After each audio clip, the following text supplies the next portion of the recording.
माल महाराज के मिर्जा खेले होली, ये कहावत तो आपने सुना होगा। राजद के संदर्भ में यही हो रहा है। लालू प्रसाद यादव यही कर रहे हैं। लोकसभा चुनाव में हुआ, यादवों को कितनी टिकट राजद ने दी और कितने यादव राजद के पहुंचे, ये आपने देख लिया।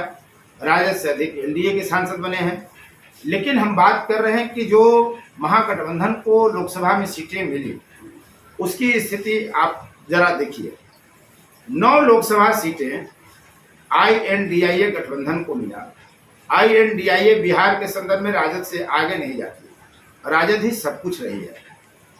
और उसकी जो जमीन है वो कहाँ है? इस लोकसभा चुनाव ने यह साबित कर दिया कि पैन बिहार लालू ने, पैन बिहार राजद ने, राजद की जो सीटें हैं वो कहां से आई और जिन इलाकों से राजद को सीटें मिली उन इलाकों को राजद ने क्या दिया? लालू प्रसाद यादव और राबड़ी देवी, तेजस्वी यादव, तेज प्रताप यादव, मीसा भारती, रोहिणी आचार्य, जो राजनीति की एक लंबी कतार खड़ी बनाए किए हुए हैं, इस परिवार ने यादव को ही नहीं बल्कि उन इलाकों की भी बड़ी उपेक्षा की जिन इलाकों ने उड़िया भर भर के राजद को वोट दिया, विधायक दिया और सांसद दिया। हम इसीलिए कह रहे हैं कि माल महाराज के मिर्जा खेले होली की कहावत राजद चरितार्थ कर रही है। और लोकसभा चुनाव के परिणाम के बाद राजद के खिलाफ, राजद के ही जनाधार में, राजनीतिक कार्यकर्ताओं में जो राजनीतिक महत्वाकांक्षा पाले हुए उनके कार्यकर्ता हैं, चाहे वो यादव हो, मुस्लिम हो या अन्य बिरादरी के जो लोग हैं, जो राजद के हार्डकोर कार्यकर्ता हैं, उनमें निराशा जगेगी, उनमें एक प्रश्न जगेगी। जो वीडियो आप देखेंगे कि लालू प्रसाद यादव या राजद कैसे उन इलाकों को ही छल रही है, उन इलाकों को ही धोखा दे रही है जहां सबसे अधिक उनके वोटर हैं। हम बात मगध और शाहबाद की करते हैं। इस बार के लोकसभा चुनाव में कुल जमा 9 सांसद बने हैं राजद और INDIA के, कांग्रेस गठबंधन, भाकपा माले, राजद, कांग्रेस मिलाकर के। इसमें 7 कहां से सीटें मिली? 7 सीटें मिली महागठबंधन को 9 में शाहबाद और मगध क्षेत्र से। सासाराम से कांग्रेस की जीत बिना राजद के वोटरों के पाले में गए नहीं संभव था। काराकाट से राजा राम सिंह भाकपा माले के जीते, उसमें अगर राजद माइनस कर दे तो CPI-ML की औकात काराकाट लोकसभा क्षेत्र में 24-25 हजार तक सिमट गई है 2019 के लोकसभा चुनाव का परिणाम के अनुसार। ऐसे में ये तय माना जा रहा है कि ये 2 सीटें भी जो निकली कांग्रेस की और माले की, ये राजद के कारण ही निकली। ये प्रमाणित चीजें हैं।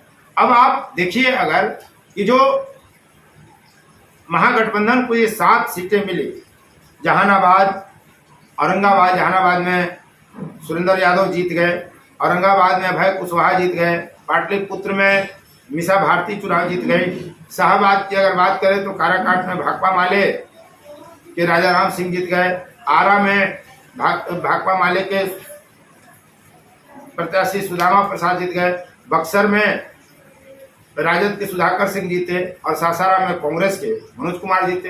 ये तमाम जो सीटें जीती गई, 7 के 7 सीटें, 9 में 7 कहां से हैं? शाहबाद और मगध क्षेत्र में। लेकिन इन क्षेत्रों को क्या मिलता है? कुछ नहीं।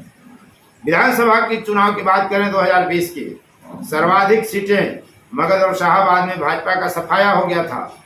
लेकिन तब भी, यानी बीते 4 साल से जो ट्रेंड है, मगध शाहबाद में राजद का वोट बैंक का ये इलाका है, इसे राजद लैंड आप कह सकते हैं। यहाँ महागठबंधन के अलावा भाजपा को पसीना तड़ जाता है 1-2 सीटें जीतने में भी।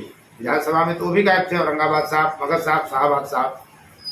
हम बात कर रहे हैं कि लेकिन जब देने की बात आती है राजद की तरफ से, लालू प्रसाद यादव की तरफ से, राबड़ी देवी की तरफ से, तेजस्वी यादव की तरफ से, तो क्या मिलता है? किसे मिलता है?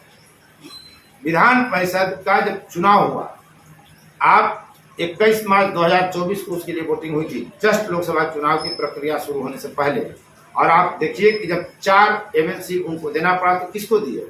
अब्दुल बारी सिद्दीकी दरभंगा से हैं, उर्मिला ठाकुर उनके पति यादव हैं, वो राजद की प्रवक्ता रही हैं बेगूसराय से, राबड़ी देवी खुद गोपालगंज से हैं, मगहसाबाद की नहीं हैं। फैजल अली जो राष्ट्रीय महासचिव राजद के थे तब दिल्ली में रहते हैं, सीतामढ़ी से उनको एमएलसी बना दिया गया। मूल निवासी वो गया के हैं। जब ये नाम राजद ने ऐलान किया था तब भी उर्मिला ठाकुर और फैसल अली को लेकर के चर्चा काफी हुई थी कि ये दो नाम चौंक गया था लोग। लेकिन आप देखिए कि यही हुआ, जब आपको राज्यसभा में भेजना रहता है राजद को तो क्या करते हैं, वो मनोज झा को भेजते हैं, सहरसा के हैं। आप संजय यादव को भेजते हैं जो हरियाणा के हैं, इन दोनों को राज्यसभा में भेज देते हैं। यानी जिस इलाके ने सबसे अधिक आपको विधायक दिया, सांसद दिया, जब देने की बात आती है, विधान परिषद में भेजने की बात आती है, जब राज्यसभा में भेजने की बात आती है, तो राजद दूसरे इलाके में चला जाता है। ये और बात है कि राजद इसमें ये कह सकता है कि वो पैन बिहार राजनीति को सोचता है, वो हर इलाके को प्रतिनिधित्व देने की बात सोचता है, अच्छी बात है। लेकिन जब आपको जो इलाका वोट दे रहा है, जो इलाका आपको सत्ता की कुर्सी तक पहुंचाता है, जो इलाका आपको विधायक ज्यादा दे रहा है, जो इलाका आपको ज्यादा सांसद दे रहा है, उस इलाके की इस तरह से जब राजद उपेक्षा करेगी तो इसका क्या खमियाजा आने वाले बिहार विधानसभा चुनाव में भुगतना पड़ेगा, ये बड़ा प्रश्न है। हम इसी प्रश्न के साथ आपको छोड़े जाते हैं।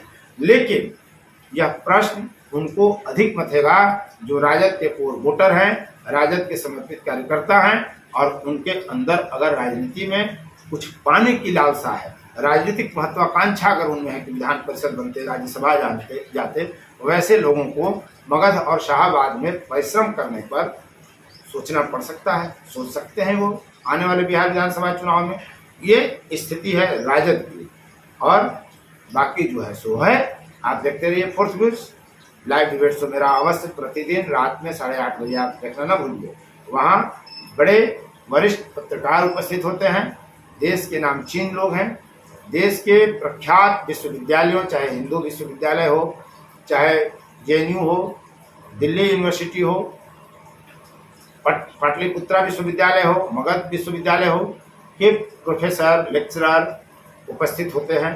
कभी कभी राजनीतिक दल के नेता, प्रवक्ता, कार्यकर्ता भी उपस्थित किए जाते हैं, शामिल होते हैं। तो आप मेरा लाइव डिबेट शो चौथा विचार प्रतिदिन रात 8:30 बजे देखना ना भूलें। और हाँ, एक अपील करता हूँ कि जब आप लाइव डिबेट देखते हैं, जब आप हमारा वीडियो देखते हैं, तो आपको सब्सक्राइब करने में बहुत परिश्रम करना तो नहीं पड़ता है। आप फोर्थ व्यूज को जरूर सब्सक्राइब करें, शेयर करें, लाइक करें, कमेंट करें। बहुत बहुत धन्यवाद आपको इस वीडियो में अब तक बने रहने के लिए। बस देखते रहिए फोर्थ व्यूज। जय हिंद। फोर्थ व्यूज चौथा विचार, बाकी